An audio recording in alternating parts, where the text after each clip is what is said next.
Una po sa lahat, magandang umaga po sa inyo, no? Tanong ko lamang, kayo ba natatakot mag-isa sa buhay? Natatakot ba kayo? Opo. O ikaw? Opo. Bakit kayo natatakot? Dahil po habang buhay wala po kaming kasama, kalambing, ganun. Ganon. Ikaw? Ganyan din po. Ganon din. Pero ito po, tanong ko lamang, kayo ba nahihirapan magtiwala sa isang tao sa panahon ngayon? Opo. Ikaw? Opo. Bakit kaya? Ang dami pong backstabber at mga ahas po ngayon pa naman eh. Mga backstabber, ikaw naman? Ganun din po. Ganon din. Sige, ganito. Ipasa mo sa kanya yung mic. Oh. Ito tanong ko lamang sa'yo, no? Paano nyo ba malalaman kapag isang tao talaga ay mapagkakatiwalaan talaga? Talagang hindi ka lolokohin talaga. Paano nyo malalaman siya ay mapagkakatiwalaan sa panahon ngayon? O sige, ikaw na. Baka ano. Na nga po ulit. Paano nyo ba malalaman kapag isang tao ay mapagkakatiwalaan sa panahon ngayon?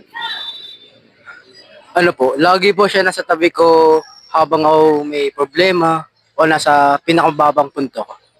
Ikaw. Ganun din. O ganun din. O siya, sige, ganito. Bibigyan ko lang kayo ng, ito, for sure, masasagot mo to. Bibigyan ko ito ng mabilis lang na halimbawa. Madali lang ito, kaya mag-alala. Halimbawa, may mabuting tao, mabait.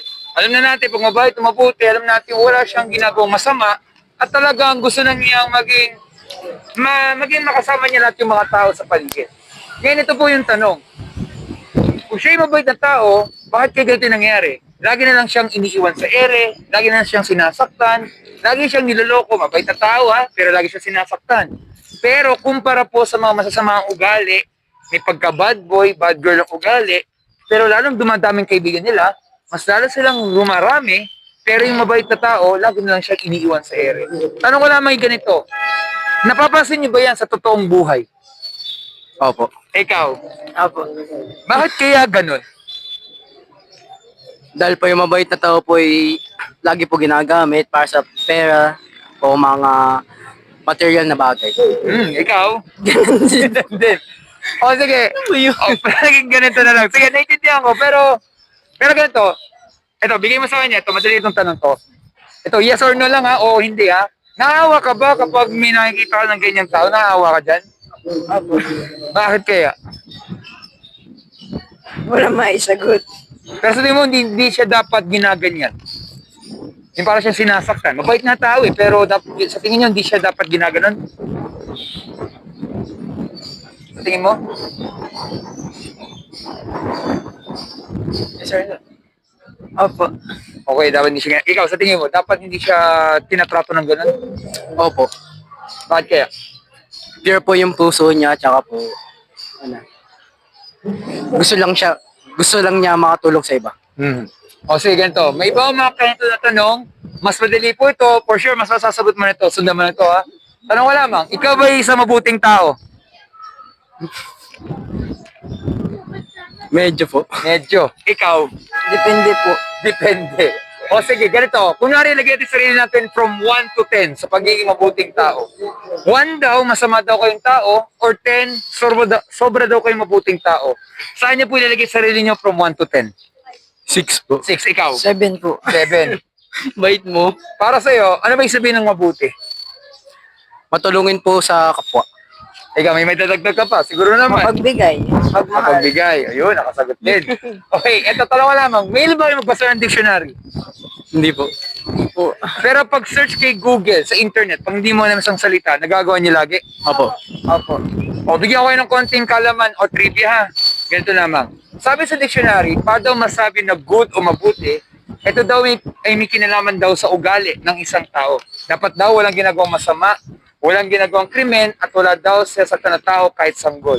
Ngayon, tingnan natin po itong mabibig sa tanong kung tama ang sinasabi ng dictionary. Kagaya nito, kayo ba'y nakapagsinungaling po sa tanan ng buhay niyo po? Opo. Opo. Yun nga po ang problema, dahil po tayo guilty, kasi yan po matututo na isang bata ang magsinungaling. Pero ito po, kayo ba'y nakapagnakaw ng kahit anong gamit sa tanan na buhay niyo po, mapalapis, ballpen, barya, may na po sa kalsada, hindi na lang binalik, or gawin natin po mas malala. Nangopya ka o nagpakopya ka sa exam or quiz sa tanan ng buhay niyo po. Opo. Opo. For example, sa tingin mo, nandyan lang yung police station sa di kalayuan, sa totoong buhay, ubus po tayong lahat. Baka nga, nagpapaligan na nga sa loob ng kulungan pa kasi doon pala lahat, guilty na tayo sa maliit na bagay. Doon pa lamang may trust issue na o wala ng tiwala ang tao sa atin kapag nagnakaw tayo ng maliit na halaga. Ano pa kaya kung sa malaking halaga? And totoo, lahat talaga tayo dito ay guilty talaga. Pero ito po, kayo ba ay nakaranas na maggalit sa isang tao? Opo. Opo. Nawawala ba ang stress mo pagka kayo nagagalit o lalong tumitindi po? Lalo pong tumitindi. Lalo po tumitindi. Siyempre, kunwari, imagine mo, siyasaktan ka na isang tao, siyempre, kalokohan namang sinasabing hindi ka nasasaktan, pero sa loob ng puso mo, parang gusto mo naman manuntok ng tao. Pero sa isip lamang, hindi mo talaga gagawin.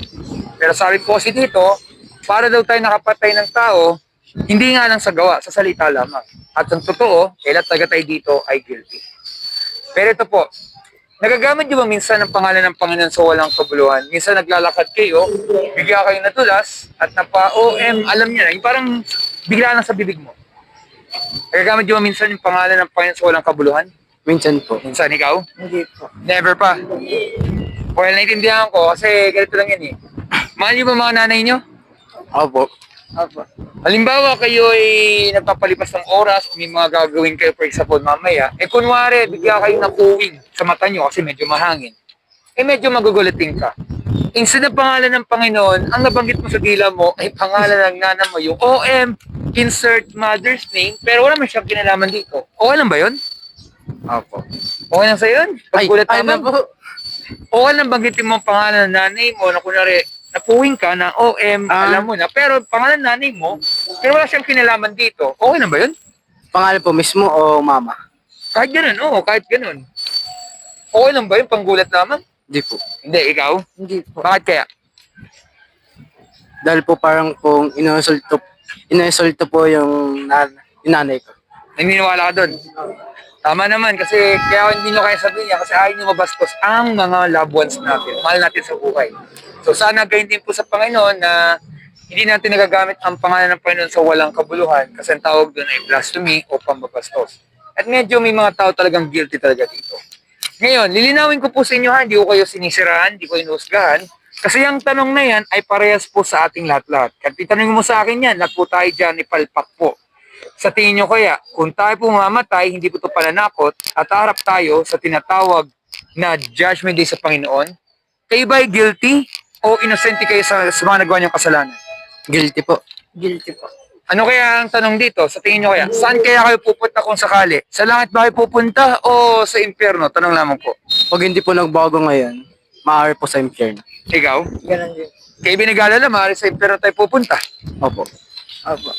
Ano man po mangyari, dapat tayo mag-alala kasi po buhay ang pinag-uusapan natin. Parang isang kriminal, dapat siya mag-alala kapag siya itatapos sa kulungan. Tama po ba? Opo. Opo. Kasi magbabago talaga ang buhay niya, di ba? Masisira lahat-lahat. O halimbawa kayo ay may isang niyalarong sports, basketball. E pag kunwari may ginawa tayong krimen, masisira talaga ang inyong karir, di ba? Siyempre, ang punto lamang maraming magbabago. Ngayon, ito po kasi, kaya ko po nasabi po yan dahil ang Bible po kasi, parang ganun din. Ang mga tao nagsinungaling, nagnakaw, nagtanim ng galit, at di ba po man nagawang kasalanan, magano mabigat, ay wala talaga makakarating sa langit kung hindi itatapon talaga tayo sa nagbabagang apoy o impyerno. Kaya sa totoo lamang, dapat talaga tayo mag-alala. O bigla naman itong interview na to, sabi nyo on the spot, pero wala sigurong masama kung magbigay ako mabuting intention. Dahil para sa inyo naman po ito eh, nagmamalasakit lang naman. Tanong ko lamang, kayo ba yung natatakot sa kamatayan? Opo. Opo. Sige nga, kung kayo gusto niyo mabuhay ng mahaba, ilan pa kayang taon? At least, ano po, hanggang ano age po. Kahit anong ilang years gusto mo magtagal dito? Nasa iyo. Ano, Like gusto mo ba ng 100 years ka? hindi po. Ayaw mo? Mga 70 po. 70 ikaw? Mga 60 lang po. Gusto mo nang iwanan tong kasamahan mo? Ay, huwag naman ganyan. Iniiwan yan. Sige, kaya tanong ko lang mo, alam mo ba hanggang kailan kayo magtatagal dito? Hindi po. Hindi nga po problema, hindi ko kayo tinatakot, di po ako nanguhula. Pero wag naman sana, bigyan sa gitna ng interview, bagsakan tayo nitong malaking puno, o baka tayo bagsakan itong flagpole sa taas. Hindi ko kayo tinatakot ha. Pero pwede talaga tayong mamatay anytime sa ating buhay. O iba-iba tayo ng buhay natin, hindi lahat tayo sabay-sabay mamamatay. Yun yung totoo. Pero ano man mangyari, dapat tayo mag-alala. Kasi sabi sa Bible, pag po tayo namatay talaga, lahat talaga tayo ay sa hell mapupunta. Hindi lang kayo ha, pati ako, lahat. Hindi dahil lang basta sumama lang ako sa inyo, ay sa impyerno. Hindi ganun yun. Dahil ang Bible po nagsasabing wala talagang mabuting tao. Kasi, di ba tandaan nyo, naglagay ako ng from 1 to 10, tama po ba? Opo. Pero ang totoong sagot doon, bagsak tayo, negative. Doon pa lamang ginatay mabuting tao. Nagyabang Kahit nga na. lang, ano yan? Nagyabang na. Kahit nga magsinungaling ka lamang sa buong buhay mo, na-offend na, nasasaktan ng Panginoon. Doon pa lamang, hindi na natin nasusunod ang kanyang utos. Doon pa lamang, palpak talaga tayo. At bagamat nakapag-alala talaga, pwede naman magbago kung narinig nating salita na to. Narinig na salita ang awa, Opo. Opo. yung mercy, narinig niya na rin. Opo. Opo. Yan yung ibig sabihin, mercy or awa. Ibig sabihin, pwede tayong humingi ng awa sa Panginoon, na inamin natin tayo makasalanan, tayo po ay nagpapakumbaba, at kung may nagawa tayong kasalanan, inaako na natin. Lalo na kung tayo naman talagang gumagawa ng kasalanan, para hindi na palakihin ang problema. Doon pa lamang, alam ng Diyos, kailangan natin kanyang awa para hindi tayo mapahamak. At pag nangyari yon, ito na po yung tanong. Ano ba ang ginawa ng Panginoon sa ating lahat upang hindi tayo tapon sa impyerno at tayo pa yung makalis po sa Judgment Day? Ano ba ang ginawa ng Panginoon sa ating lahat? Sinacrifice po yung kanyang sarili sa sa krus po. Ikaw ba naniniwala doon? Tayo pong lahat yung makasalanan, di lang sa Pilipinas, pati sa buong mundo. Tama po ba? Opo. Opo. Pero yun nga, ang ginawa po ng Panginoon sa Kristo, pinuwi siya po yung kanyang buhay, hindi lang po sa inyo, sa ating lahat-lahat. Wala siyang ginagawang masama, gusto lang niyang tumulong, pero may mga tao na ayaw ng katotohanan, ayaw nila may nagmamalasakit, at gusto nila sila masusunod. Yan yung dahilan kung bakit si Jesus ay tinorture, pinatay, at ipinako sa krus ng Kalbaryo. Hindi lang siya tao, siya rin ng Diyos. At bago ko ituloy, di ba naalala nyo, meron ng binigyan na halimbawa, yung mabuting tao, lagi na lang siyang inaaway o pinakawawa. Tama po ba? Opo. Opo. Ganun din po si Jesus. Ibig sabihin, kung wala talagang ginagawang mali ang isang tao, di ba, pwedeng hindi naman siya saktan. Tama po ba? Opo. Opo. Pero dahil siya sinaktan, ibig sabihin, alam niya ng totoong sinasabi noon, kaya kailan nilang patayin isang tao. Ganun din isang mabuting tao, lagi lang siya kinakawawa kasi tinitik advantage or inaabuso. At ganyan din po si Jesus. Alam niya kasi na pagbabahagi ng katotohanan ay kapalit ng kanyang buhay. Yan yung dahilan kung ba't siya tinorture, pinatay, at ipinako sa krus ng Kalbaryo. Pero siya'y nabuhay sa pangatlong araw bilang hudyat na natala pong kasamaan, natala pong kasalanan, at meron pong buhay na walang hanggan. Sa madaling salita po, ang kaligtasan po ay sa biyaya o regalo ng Diyos at wala sa ating mabuting gawa. Pero may dalawang bagay po para makamit yan. Una, narinig ba yung salitang repentance? Hindi po. Hindi po. First time? Opo. Opo. Pero nakikinig mga kayo sa school? Nakikinig ba kayo sa klase? Hindi po. Depende po. Patay tayo dyan. Binibiro ko lang kayo. Siyempre hindi nyo po maririnig yan sa school sigurado. When you say repentance, ay pagsisisi sa kasalanan. Para sa sakit, di ba gusto nyo naging gumaling? Opo. Opo. Sa tingin mo, pag ikaw may sakit, makapaglaro ka pa ng basketball? Hindi po. Hindi po. Siyempre kung hindi nyo magagawa yun, lalo tayong sisinat yan, di ba? Pero may mga basketball player, kahit nilalagnat, ginagawa pa rin nila yan. Pero ang punto lamang, pag tayo nagkasakit, gusto din laging gumaling. Para nagagawa natin lahat-lahat. Lalo na rin, pag may nagawang kasalanan, talikuran, pagsisihan, ang ating mga nagawang kasalanan. Babago yung ating kaisipan. At ang isa po ay ang pananampalataya or faith kay Jesus Christ as Lord and Savior. Pag nagawa natin yung repentance at faith, tsak, pwede tayong patawarin ng Panginoon, bibigyan tayong bagong puso't isipan, at higit sa lahat po, ano man ang pagsubok na pinagdadaan natin, meron pong pag-asa. Hindi sa mundo na to, kundi sa Kanya lamang. At dahil doon, meron pong buhay na walang hanggan. So bago po umalis, meron ako mabisa tanong lamang. Sa tingin nyo kaya, nagsasabi kaya ng totoo sa tingin ng pag-usapan po? Opo. Opo. Meron ba kayong Bible sa inyong mga bahay? Meron po. Meron po. Tanong ko lamang, nababasa niyo ba yan araw-araw? Hindi po. Hindi po. Ito, pag kayo nagugutom, anong gagawin niyo? Kakain. Kakain po. Siyempre, kakain kayo araw-araw kasi kung di, magkakasay talaga tayo. Sana gayon din po ko sa Bible. Sana mabasa natin kayong salita araw-araw kasi parang yan yung love letter ng Panginoon sa ating lahat-lahat. At kaya po tayo dito sa mundo na to ay para makilala natin ang Panginoon at siya malugod natin habang buhay. Dahil ang bad news po, lahat po tayo guilty, lahat po tayo makasalanan, lahat po tayo ay sa hell mapupunta. Lahat tayo, kasi wala talagang mabuti kahit isa. Pero mabuting balita, maraming maliligtas, hindi nga ng pulhan. Sila maliligtas kung sila ay nagsisi sa kasalanan at nanampalataya sa Panginoong Hesus lamang. At dahil doon, sila maliligtas dahil yun sa biyaya o awa ng Diyos at dahil doon meron pong buhay na walang hanggan.